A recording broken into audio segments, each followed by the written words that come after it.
আমরা আছি এখন গুয়াংজু ক্যান্টন টাওয়ারের যে শহরটা, এই শহরটায় আমার পিছনে যে দেখতে পাচ্ছেন আইএফসি টাওয়ার, এখানে সব বিলিয়নিয়াররা থাকে, কোটিপতিরা এখানে বসবাস করে। সেই কোটিপতিদের শহর আমরা দেখতে আসছি। জীবনে তো আর হতে পারবো না, তাই আমরা দেখতে আসছি।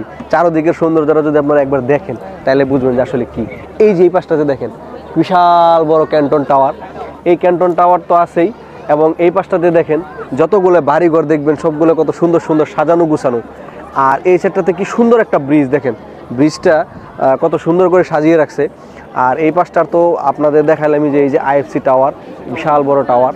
এই পাশে আরও একটা টাওয়ার আছে, ওই পাশে টুইন টাওয়ারের মতো টাওয়ার আছে, এবং এই সাইডগুলোতে আরও সুন্দর সুন্দর যে ব্রিজগুলো আছে। দেখেন চারোদিকটা আপনি যেই দিকে তাকাবেন সব দিকে কিন্তু একরকম সুন্দর। তো আপনারা আশা করি যারা গুয়াংজু শহরে আসবেন, যারা এই চায়নাতে আসবেন, তারা গুয়াংজুর এই ক্যান্টন টাওয়ারের যে এরিয়াটা, ক্যান্টন টাওয়ারের আশেপাশের যে জায়গাগুলো, এগুলো অবশ্যই দেখে যাবেন।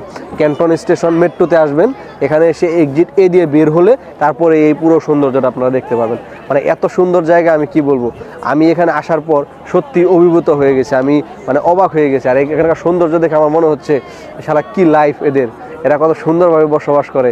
ফাহিম ভাইকে ছাড়া এতক্ষণ ছিলাম, ফাহিম ভাই এখন চলে আসছে, যার কারণে একটা ভিডিও করলাম। আপনারা সবাই ভালো থাকবেন, এখানে আসলে সবাই দেখবেন।